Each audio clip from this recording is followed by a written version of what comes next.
વક્રી ભવન.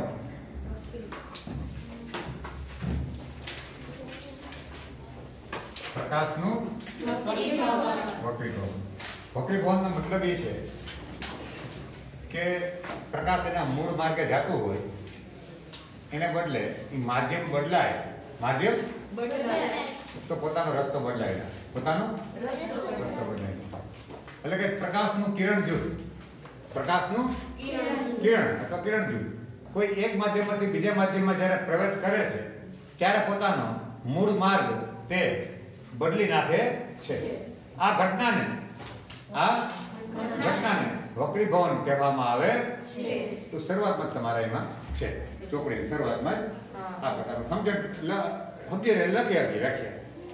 એક માધ્યમમાંથી બીજા માધ્યમમાં જ્યારે પ્રકાશની કિરણ પ્રવેશે ત્યારે તે પોતાના મૂળ માર્ગને બદલે, પોતાનો મૂળ માર્ગ જવાને બદલે બીજા માર્ગે સ્થળાંતર કરે છે અથવા તો પસાર થાય છે, અથવા કે પોતાનો મૂળ માર્ગ બદલી નાખે છે. આ ઘટના છે કે જે માર્ગ બદલી નાખવું એને કહેવાય છે વક્રી ભવન. આ ઘટનાને વક્રી ભવનમાં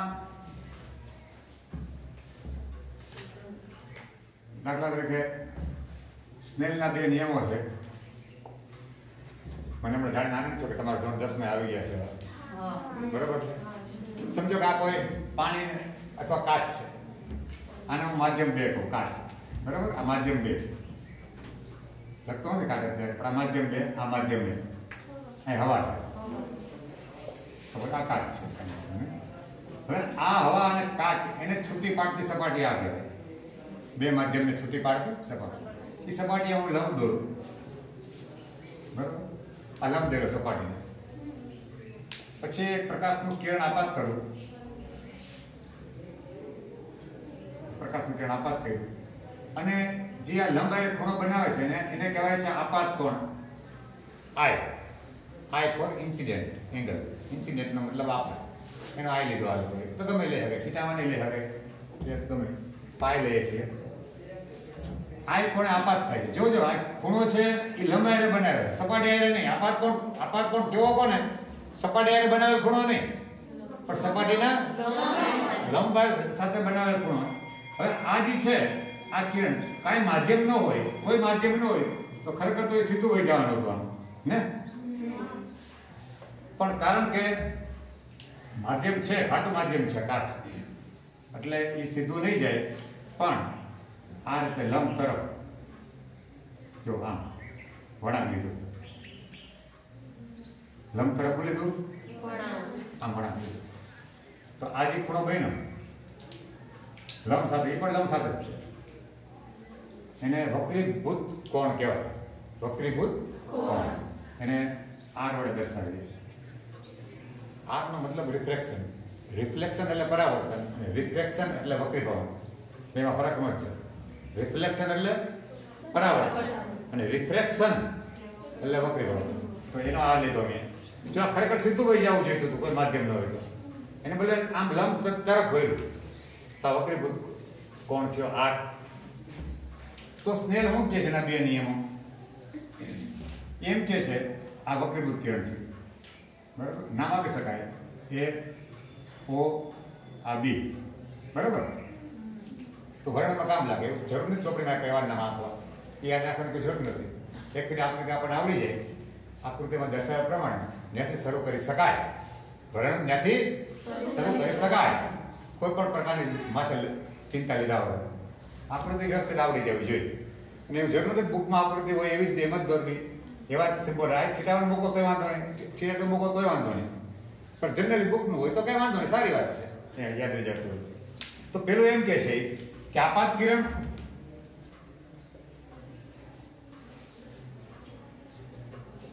વક્રીભૂત કિરણ અને વક્રીભૂત કિરણ છે ઓબી. આપાત કિરણ, વક્રીભૂત કિરણ તથા સપાટી ને દોરેલ લંબ. હવે જ્યારે આપણે લંબ લખીએ સમજો તો આપણે આને પણ કંઈક નામ દઈ શકાય. લંબ છે એને આપણે સપોઝ એલ કીધો, શું કીધું? રેખા એલ કીધી, તો દઈ શકાય.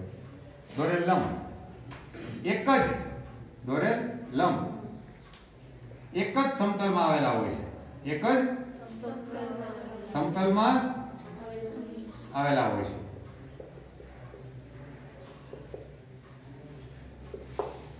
જો આ આપાત કિરણ, આ વક્રીભૂત કિરણ, આ સપાટીને દોરેલ લંબ એક જ સમતલ એટલે કે બોર્ડ. આપણા કેસમાં બોર્ડ કાચા બ્રેક હોય, સ્લેબ. તો લંબ આમ હોય, તો આપાત કિરણ આમ, વક્રીભૂત કિરણ આમ, લંબ આમ, એ બધા એક જ સમતલમાં હોય. આપેલો નિયમ. બીજું એમ કહેવામાં આવે છે આપાત કોણની સાઇન એટલે કે સાઇન આઈ તથા વક્રીભૂત કોણની સાઇન એનો ગુણોત્તર એટલે કે સાઇન આઈ અપોન સાઇન આઈ એ અચળ હોય. શું હોય છે?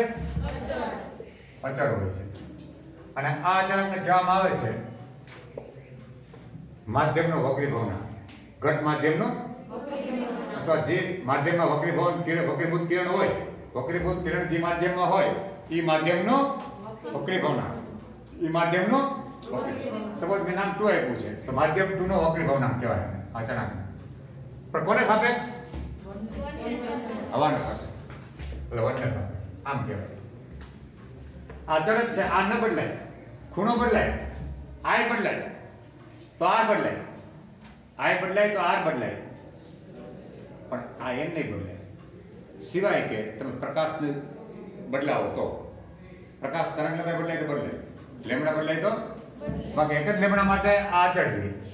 ટૂંકમાં આપાત કોણ પર આધારિત નથી. આ વક્રીભવનાંક કે અને મુખ્ય માધ્યમ 2 નો વક્રીભવનાંક માધ્યમ 1 ને સાપેક્ષ એને બદલાય.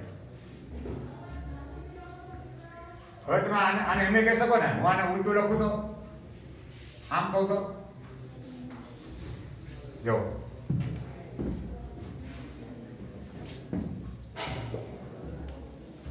સપોઝ કોઈ કિરણ તો વધારાનું તમને સમજાવવા માટે છે. તમારે દોર્યું જો આકૃતિમાં દોર્યું નથી. આપાત કિરણ અહીંયા હોય, આમ આમ જતું હોય આપાત કિરણ અંદર, હે ને? તો આ આપાત કિરણ કહેવાય. અને આ કારણ સીધું નહીં જાય, લગથી દૂર જાય વક્રીભૂત કિરણ.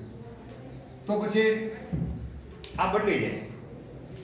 તો આ જે આ માધ્યમ 2 નો જે છે આપાત કોણ એ ઉપર આવે, આનો સાઇન ક્યાં આવે? નીચે આવે. અને અહીંયા એમ લખવું પડે કે n1 2 n1 2 કેવાનો ભાવ છે કે માધ્યમ 2 નો વક્રીભવનાંક 1 ને સાપેક્ષ. તો અહીંયા જે હોય નીચે જે આવતો હોય જો અહીંયા જેમાં વક્રીભૂત કોણ હોય ને એનો આ વક્રીભવનાંક હોય. આ છેદમાં જે હોય ને, છેદમાં આર કેમાં હોય? વક્રીભૂત કિરણ એમાં જ આર હોય ને, આર બન્યો હોય ને, વક્રીભૂત કિરણ હોય એમાં જ આર હોય. અને બીજું તમને એક વાત આમાં રહી ગઈ મારે કે આપાત કિરણ કરીએ એટલે અમુક ભાગ એનો વક્રીભૂત થાય છે, પણ અમુક ભાગ છે એનો પરાવર્તન પણ થાય. શું થાય? જ્યારે આપાત કિરણ કોઈ સ્લેબ ઉપર પરાવર્તક સપાટી પર કોઈ કિરણ પડે તો એનો અમુક ભાગ છે એ પરાવર્તિત થઈ જાય અને બાકીનો ભાગ છે એ માધ્યમમાં પ્રવેશે.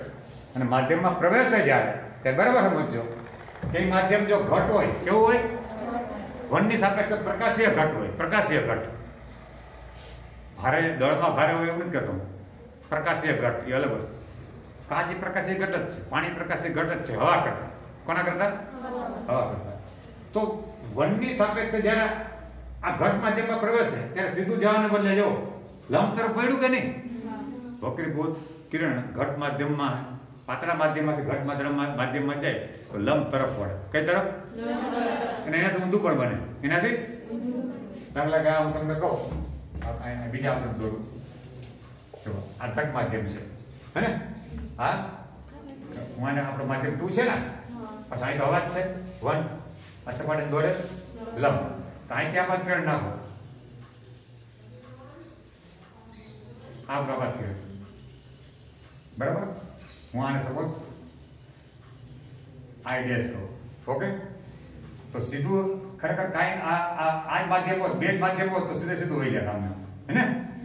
પણ સીધું નહીં જાય કારણ કે ઘટમાંથી પાતળા માધ્યમમાં જાય. માધ્યમ બદલાય છે, માધ્યમ બદલાય છે, એને કારણે એ લંબથી દૂર જશે. લંબથી કારણ ઘટમાંથી પાતળામાં જાય છે એટલે આમ નહીં પણ લંબથી દૂર. અને આ વખતે આ ખૂણો જે છે ને આપણો આર છે, હું એને આર ડેશ કહું. હું કહું આર ડેશ કહું. જો આ ઘટ માધ્યમમાંથી આ ઘટ માધ્યમ, આ કાચ છે હે ને, આ હવા છે. તો જો ઘટમાંથી પાતળામાં ગયું તો લંબથી દૂર ગયું, જે રસ્તે જવું જોઈએ આમ એમ બદલે એનાથી આમ દૂર ગયું બેઠું. અને જ્યારે પાતળામાંથી ઘટમાં આવે છે, જે રસ્તે જવું જોઈએ એને બદલે લંબ તરફ ગયું, એને બદલે લંબ તરફ ગયું. કેમ બહારથી કે પાતળામાંથી ઘટ માધ્યમમાં જ્યારે કિરણ પ્રવેશે ત્યારે લંબ તરફ વળે છે. કઈ તરફ? લંબ તરફ. અને ઘટ માધ્યમમાંથી પાતળા માધ્યમમાં જ્યારે જાય ત્યારે લંબથી દૂર જાય. હવે તમને હું આની જ વાત કરું તો આપાત કોણની સાઈન એટલે સાઈન આઈ ડેશ, ઓકે, છેદમાં વક્રીભૂત કોણની સાઈન એટલે કે સાઈન આર ડેશ બરાબર. આ જ્યાં હોય એનો વક્રીભવ નાખ ને, એટલે કે n1 નો વક્રીભવ નાખ કોને સાપેક્ષ? 2 ને સાપેક્ષ, ઉપર હોય એને સાપેક્ષ. તો થઈ ગયું. તો હવે જોવો છે તમે આ હું આને બે ની વાત કરવા પેલા આઈ લો આઈ છે એટલે હવા છે ને, હવા. તો આ નામે લખી શકું, આ જે છે નામ લખી શકું n. 2 એટલે કાચ, કાચ એટલે ગ્લાસ હે ને, કાચ એટલે ગ્લાસ નો વક્રીભવ ના હવાને સાપેક્ષ એટલે કે n ને સાપેક્ષ લખી શકાય કે નહીં? અને બીજી વાત કરવી હોય તમને, આ ઘટ માધ્યમનો આ ટૂંકમાં કાચનો વક્રીભવના હવાને સાપેક્ષ n21 છે. આ છે હવાનો વક્રીભવના કાચને સાપેક્ષ. હું આને ઉલટું કરું, જોજો બરાબર, આને ઉલટું કરું તો શું થાય? આમ આમ આમ લખું તો sin r dash upon sin i dash બરાબર 1 અપોન n12 થઈ ગયું કે નહીં? બેન ઉલટું. તો આને શું બોલાય? છેદમાં હોય એનો વક્રીભવના બોલાય ને. આ જે સવાલ છે કાચનો, કાચનો વક્રીભવના. જો આ કાચ આ કાચમાં હતું કે નહીં? આ કેમાં હતું? હવામાં. તો જો આ આઈ ડેશ તો કાચમાં છે હે ને, આ ક્યાં છે? હવામાં છે.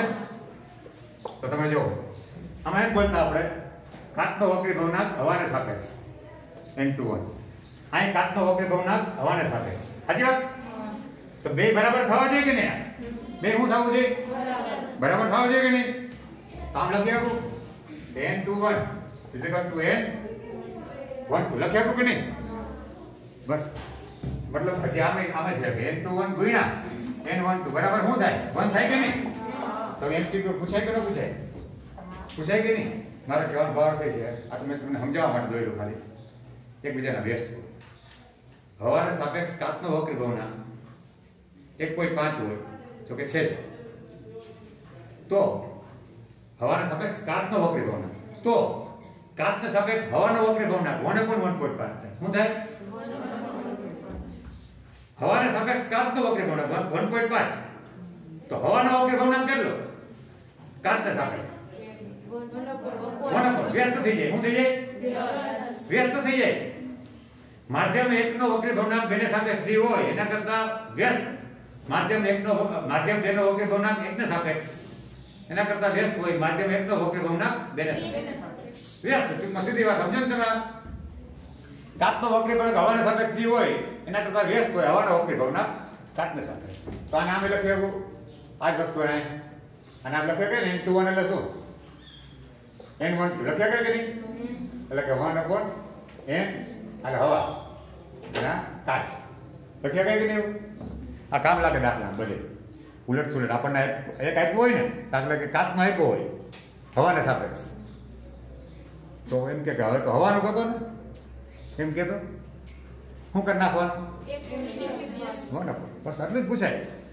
એમ કે કાચનો વક્રીભવનાંક 1.5 છે હવાને સાપેક્ષ, તો હવાનો વક્રીભવનાંક શોધો 1/1.5. કાચનો વક્રીભવનાંક 1.5 છે તો હવાનો વક્રીભવનાંક કાચને સાપેક્ષ 1/1.5 વ્યસ્ત થાય. ત્યાં બહાર સમજો બહાર હું તો સમજાઈ ગયો. અચ્છા બીજી આગળ વાત કરી દો. જો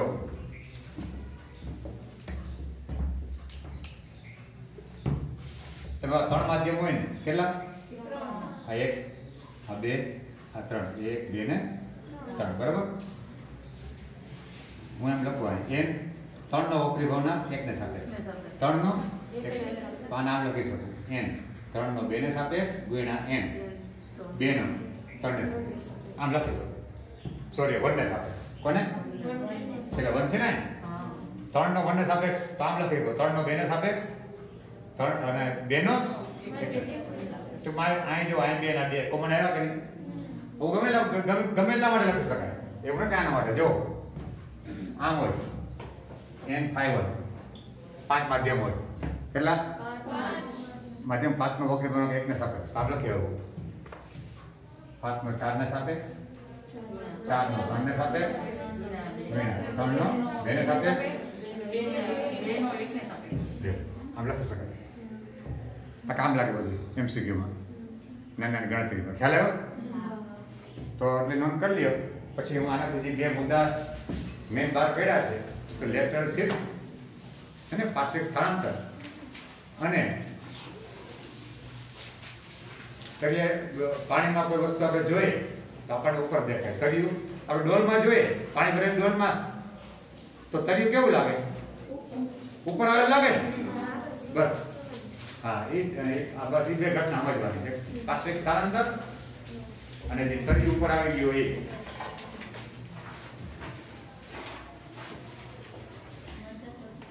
બે મુદ્દા છે ને આમાંથી બહુ મહત્વના બહાર આવે છે. એક છે લેટરલ શિફ્ટ એટલે કે પાર્શ્વિક સ્થળાંતર.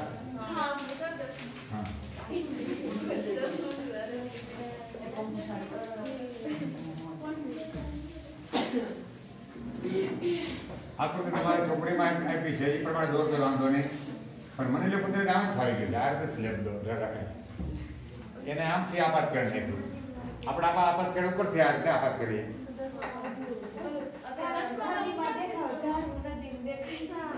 હા બસ એવું એ છે પૂર્ણાંકિત પરાવર્તન બરી છે આપણે આવશે ને આ સપાટી દોરે લંબ છે બરાબર. હવે આપણે આ એક આપાત કિરણ આપણે આપાત કરીએ આ લંબના આ બિંદુ આગળ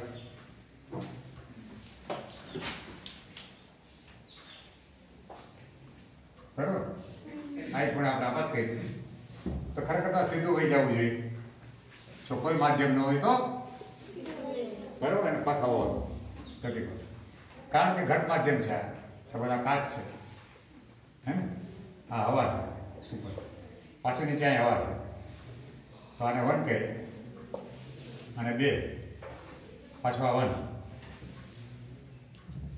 કારણ કે પાતળામાંથી ઘટમાં જાય છે તો લંબ તરફ વળે આ વક્રીભૂત કોણ આવે તો હવે આમ નામ જશે આ માધ્યમ આગળ વધારે તો જો અહીંયા પાછું હું તમને કીધું સપાટીને એક લંબ દોરું અહીંયા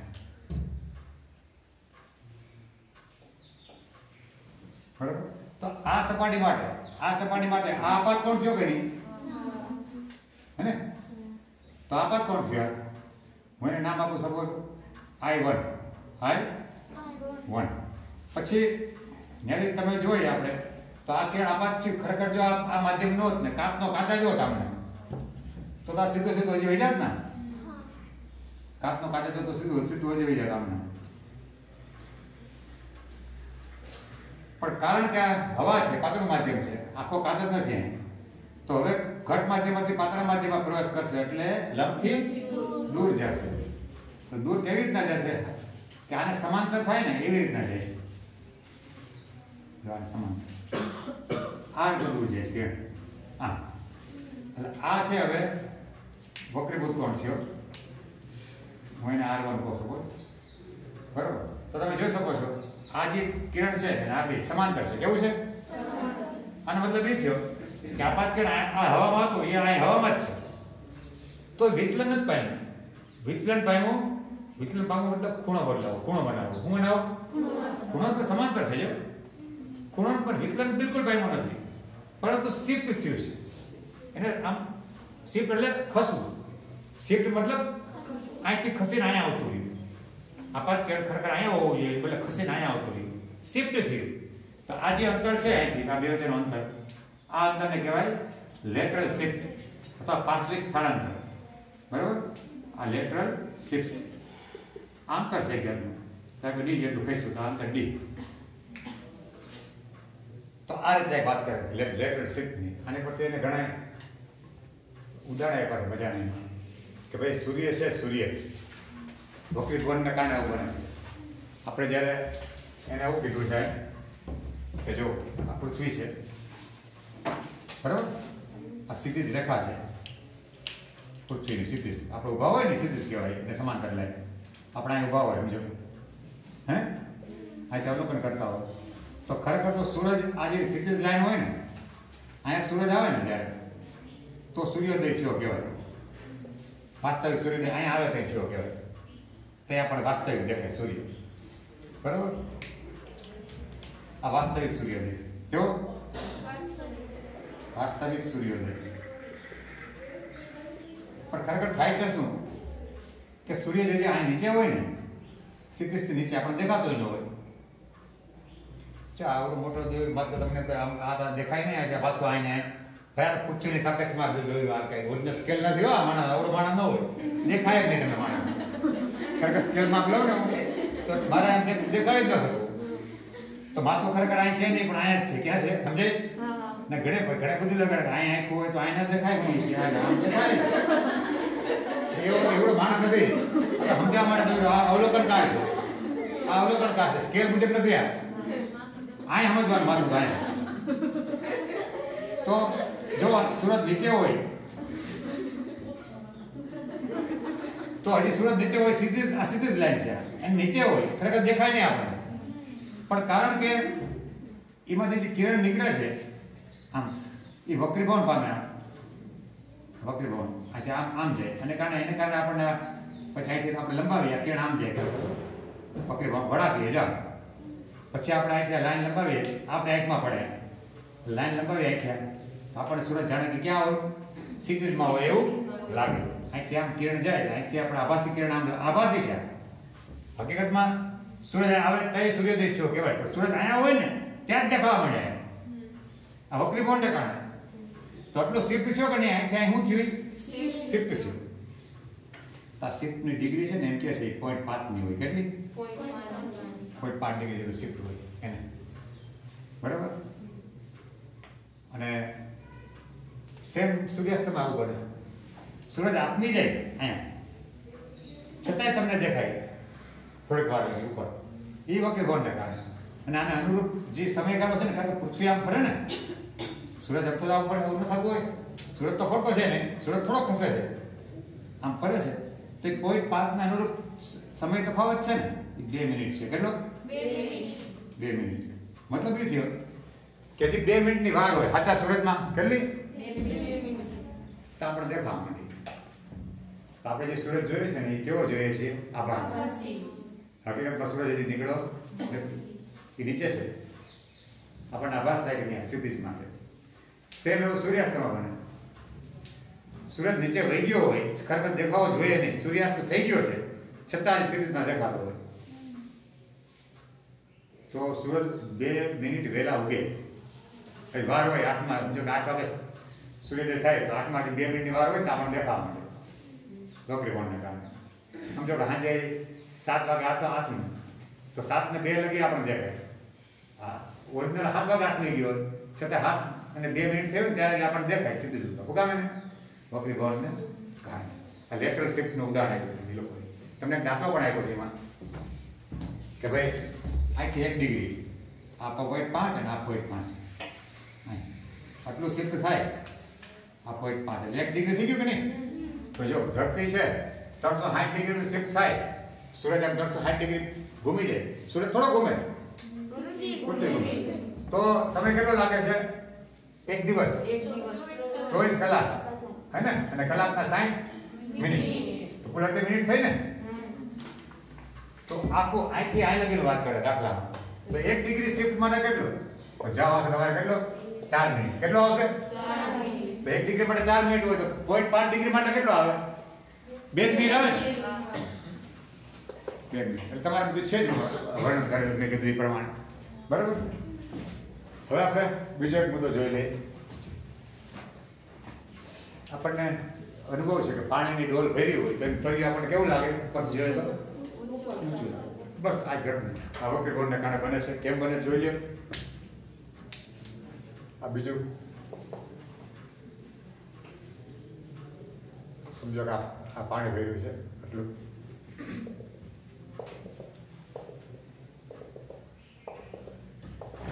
બરાબર અને કોઈ વસ્તુ આ રાખી છે તળિયે તો આ સપાટી હોય ને ત્યાંથી બધું માપન થાય આ માધ્યમને છૂટી આ માધ્યમ હવા આ માધ્યમ પાણી તો માધ્યમને છૂટી પાડતી સપાટી આવે છે કે નહીં ત્યાંથી બધી માપ કરવાનું હોય ત્યાંથી આ વસ્તુ સાચી આથી વસ્તુ પડી તળિયે આપણે એને કહીએ HO શું કહીએ એટલે ઓબ્જેક્ટની ઊંડાઈ ક્યાંથી માપવાની ક્યાંથી માધ્યમને જુદી પાડતી સપાટી આમ યાદ રાખવાનું તો આ જો હવે તમે જો ઉપરથી આપણે જોતા હોય છે હાવ લંબ રહેશે હાવ તો લંબ તો ઠીક છે જે થોડુંક તાણવું હોય તો ચાલે હા લગભગ લંબ એવી રીતના સમજો આપણે અહીંથી જોતા હોય આપણે આંખ હોય સપોઝ હે ને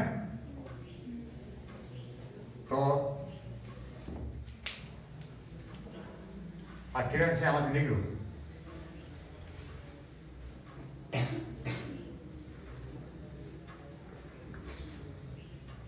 બે કિરણ આ રીતે નીકળ્યા ઓકે અને આ સપાટી દ્વારા લંબ જો આમ લંબ લેવાનું હે ને આ પણ લંબ લીધો હવે આ ઘટ માધ્યમ પાતળા માધ્યમમાં જાય ને તો લંબથી દૂર જશે ખરેખર જવું જોઈએ આમ હે ને એને બદલે જશે લંબથી દૂર આ રીતે હે ને હા અહીંયા પણ આ છે જવું જોઈએ ખરેખર આમ સીધું તેમ નહીં જાય લંબથી દૂર જશે આમ બરાબર હવે થશે જોવાના શું થશે આ કિરણો ભેગા થતા નથી એ તો અપકેન્દ્રિત થઈ ગયા દેખાઈ ગયા તેને પાછળ લંબાવો આભાસી રીતે હે ને તો જો આ બન્યું ને એનું પ્રતિબિંબ બન્યું શું બન્યું પ્રતિબિંબ બન્યું એને આપણે જે ઊંડાઈ છે એની HI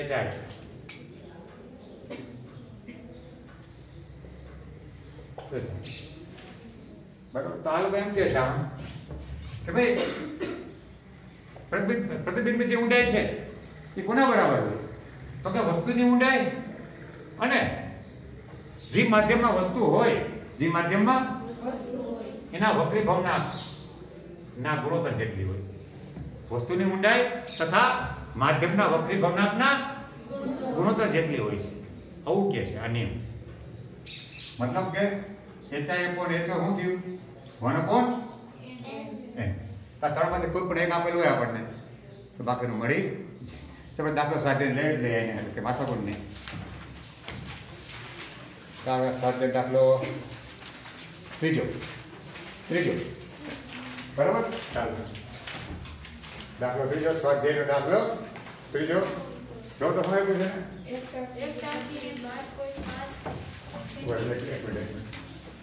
સ્વાધ્યાય દાખલો ત્રીજો હા 12.5 ઊંડાઈ છે ને તો જ્યાં ઊંડાઈ હોય વાસ્તવિક ઊંડાઈ તળિયે પડી હોય વસ્તુ ક્યાં પડી એમાં હોય છે હોય ક્યાં પડી છે તળિયે તો ખરેખર એનું ઊંડાઈ કેટલી કહેવાય હું એને HO કહું તો 12.5 સમય કહેવાય કે નહીં તળિયે હોય તો પછી જોવે છે જોવાનું સાધન એને માઇક્રોસ્કોપ રાખ્યું છે ભલે ગમે સાધનથી જોવે વિદ્યાર્થીઓ પણ પછી દેખાય છે કેટલી એને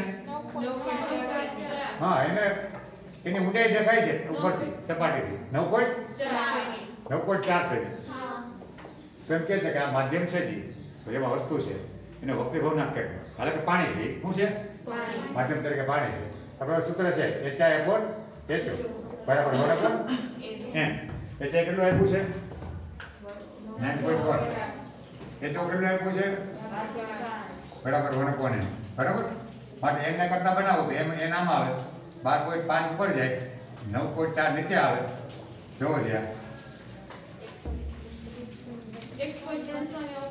બરાબર છે 1.33 જેવું આવશે 1.329 જેવું થયું આવશે આ મળી ગયું આપણને પણ પછી એમાં એમ કે છે કે હવે પાણી નહીં એને બદલે બીજું પ્રવાહી રાખીએ. શું રાખીએ?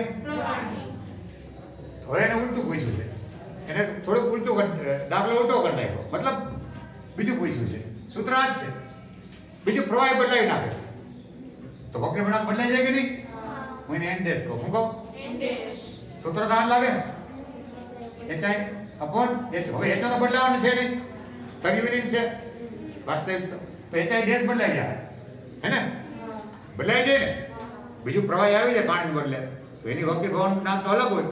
તો આ જે ઊંડાઈ છે, આ ભાષી ઊંડાઈ એ અલગ મળે. તો આપણે એ ઊંડાઈ હવે ગોતવાની છે. તો જોવો જી, આ કેટલું આપણે વક્ર પ્રવાહ કેટલો આપ્યો છે? 1.63 અને એચઆઈ ડેશ ગોતવાનું છે. ઓકે, એ તો સેમ છે, એ તો બદલે નહીં. આ લગી જ ભરે, જ્યાં જેટલું પાણી હતું એટલું જ પ્રવાહી ભરે, તળિયું તો એ જ છે. તો ઊંડાઈમાં વાસ્તવિક ઊંડાઈમાં કઈ ફેર નહીં પડે. સાચી ઊંડાઈ છે, વસ્તુ સાચી અહીં છે, આ વસ્તુ છે અને આ શું છે? પ્રતિબિંબ છે. તો આ વસ્તુની ઊંડાઈ કહેવાય, આ પ્રતિબિંબની ઊંડાઈ કહેવાય. તો આ તો 12.5 જ આવે ને. માટે હવે નવું એચઆઈ ડેશ શું આવશે? માધ્યમ બદલાવાથી 12.5 ઉપર જાય, 1.63 નીચે આવે. 7.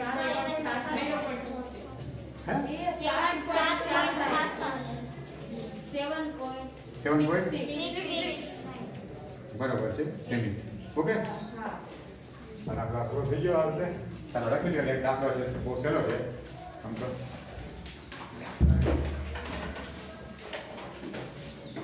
જો હવે સહેલા દાખલા પૂછાય.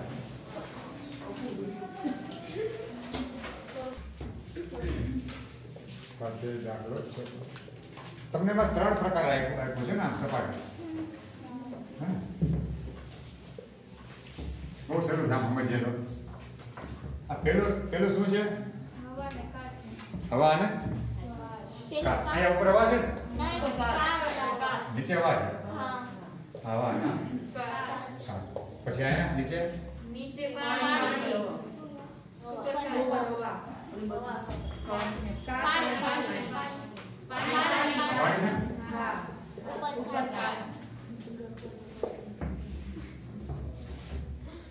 તો અપતકેણ આયા છે હવામાં, આમ છે ને? બરાબર.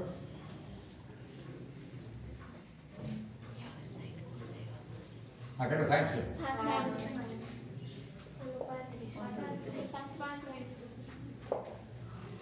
પછી અહીંયા અપતકેણ આમ છે ને? હા. કેટલો બનાવે? પાણી ઘટ.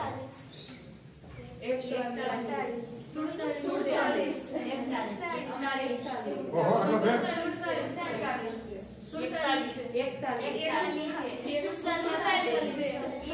કેટલો છે? 41. કાંઈ વાંધો નહીં, જી રાખ. હે? કોને? બરાબર. 47 રાખો, કાંઈ વાંધો નહીં. આમ જો, જ્યાં ફેર પડે 47 છે ને? 41 છે કે બુક છે? તેમાં 41 છે. એ જૂની છે ને, જૂની છે. જૂની. કાંઈ વાંધો નહીં, આપણે દાખલો આવડવો જોઈએ. ખ્યાલ આવ્યો? બધાથી સમજી લ્યો. અહીં જો, પછી અહીંયા હું છે અપાત પણ અહીંયા છે ને, આમ છે ને? પાણીમાંથી કાચમાં જાય. પાણીનો 1.33 છે અને કાચનો 1.5 હોય છે, એટલે ઘટ માધ્યમ છે ને ખરેખર. સીધી જાણ પર લંબ તરફ પડશે ને. આ કેટલું આપ્યું છે આપણને? 45 ડિગ્રી. આ ખબર નથી, ધારો કે થીટા. બરાબર. હવે જોવો છીએ આપણે એમ લઈએ, આપણે આમ છે. બરાબર. હવે કાચનો વક્રી ભવનાક, કોને સાપેક્ષ? વોટરને સાપેક્ષ, હે ને? કાચનો વક્રી ભવનાક વોટરને સાપેક્ષ બરાબર થાય NJ લખ્યું ને, ગ્લાસ અને આ વોટર. આમ લખી શકું, ગ્લાસનો વક્રી ભવનાક એટલે કાચનો એરને સાપેક્ષ હવા ગુણ્યા એરનો વક્રી ભવનાક વોટરને સાપેક્ષ. મેં લખ્યું તો હમણાં ખબર 3 2 2 1 એવું થયું કે નહીં? કાચનો વક્રી ભવનાંક પાણીને સાપેક્ષ બરાબર કાચનો હવાને સાપેક્ષ ગુણ્યા હવાનો વોટરને સાપેક્ષ. હવે આ શું થાય? જેનો હોય એનું નિશાન નીચે આવે કે નહીં? ગ્લાસનો છે ને, તો sin θ ક્યાં આવશે? નીચે, બરાબર છે, ગ્લાસનો. અને વોટરની sin 45 ઉપર. હવે જ્યારે ગ્લાસનો છે તો જેનો હોય નીચે આવે ને, તો sin ગ્લાસ અને હવા, કાચ અને હવા, આ કાચ અને હવા. તો કોનો છે? ગ્લાસનો છે. તો આની sin નીચે આવે ને, sin 35. બાકી આવું પણ જો સમજણથી જ કરવાનું. ખ્યાલ આવ્યો કે? પછી આ હવાનો છે ને, તો હવાનો વક્રી ભવનાંક છે, તો એ ક્યાં આવશે? નીચે. જેનો હોય એ નીચે આવે, બરાબર. તો sin નીચે આવશે અને પછી વોટરનો ઉપર, બરાબર. જો sin ઉડી ગયા. પછી sin આ sin θ ને કરતા બનાવો, હે ને? અને આ લઈ જાઓ, આ નીચે આવશે ને, sin 45 તો છે જ. આ નીચે આવશે sin 47, હે ને? અને આ ઉપર જશે ને, ગુણ્યા sin 35. sin 45 તો આપણે ખબર √2 મળી જાય, પણ આ કઈ આપણે મળે નહીં. નેચરલ સાઈન માં જોવા પડે, એમ આપણને ખ્યાલ નથી, તકલીફ પડે જોવા માટે, બરાબર. નેચરલ સાઈન નો ઉપયોગ તો કરવો પડશે. આમ ડાયરેક્ટ જો આ છે ને, પછી આ જવાબ આવી જાય આપણો, પછી તો આપણે જોતા આવડે નેચરલ સાઈન એમ જ થીટા ગોતે, એમ જ ગોતાય. બીજો કાં તો સાયન્ટિફિક કેલ્સી વાપરો, કાં તો સાયન્ટિફિક કેલ્સી હોય તો થાય, બરાબર. એ ગણજો કાંઈ વાંધો નહીં પ્રેક્ટિસમાં. હવે આ તમારે જે આને ન જોવા હોય તો બીજી એક રીત એવી છે, ગ્લાસનો હવાને સાપેક્ષ કેટલો છે? 1.5. કેટલો? વોટરનો 1.33 છે પાણીનો. કેટલો? હવાને સાપેક્ષ. તો હવાનો કેટલો હોય? 1/1. યસ, આને તમે આમ લખી શકશો 1/1.3. તો આના ભાઈ આ કરો, ઓકે. એ ડાયરેક્ટ આની બરાબર આવી ગઈ. પછી ખાલી sin θ ને કરતા બનાવવાનું. છતાં જરૂર તો પડશે નેચરલ સાઈન જોવાની. કોનો? આ ભાગાકાર ને? હા, એ તો 1.12. પછી આગળની પ્રક્રિયા થાય અને કરતાની બનાવો sin θ ને. એટલે તો નહીં પતે કે મારી કોષ્ટક જોવા પડશે. એ જોવા એ તમારી આવશે. આ બીજું કંઈક આગળ બચતું નથી બીજું. આ જાણે તો કઈ હોય તો ખૂણો પડી જાય, જાણે તો કોઈ ખૂણા છે નહીં. પણ રીત આ સમજ્યા કે નહીં? રીત આ પદ બાકી ઓલું છે, જોવાનું પ્રક્રિયા બાકી છે. ખ્યાલ આવ્યો? હું કહેવા માંગુ છું. હા, તમે ભાંગશો તો મને બીક લાગે મારે. આ sin 45 એટલે 1/√2, હે ને? બીજો sin θ છે ને, અને આના ભાઈ માં લખો 1.12. તો sin θ શું થયું? અને આમ જાવ 1/√2 ગુણ્યા 1.12. √2 એટલે 1.41 જેવું ને કઈ? હા, 1.41 ગુણ્યા 1.12. આનું કોણ? 1.57. ભાંગો યાર. 0.63 પછી હું 69. આ જો sin θ આવ્યું, હું આવ્યું તો θ શું હોય? લગભગ 0.63 માં જોજી sin માં 0.63 માં નેચરલ સાઈન.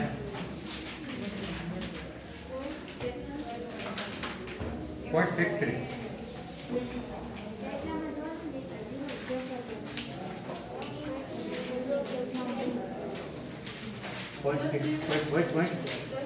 ને કેમાં છે? 0.63 નું 69 61 આશરે ન્યા થયું ને, ના એટલે હાથ મેળો ને, તો 39 ડિગ્રી, હે ને?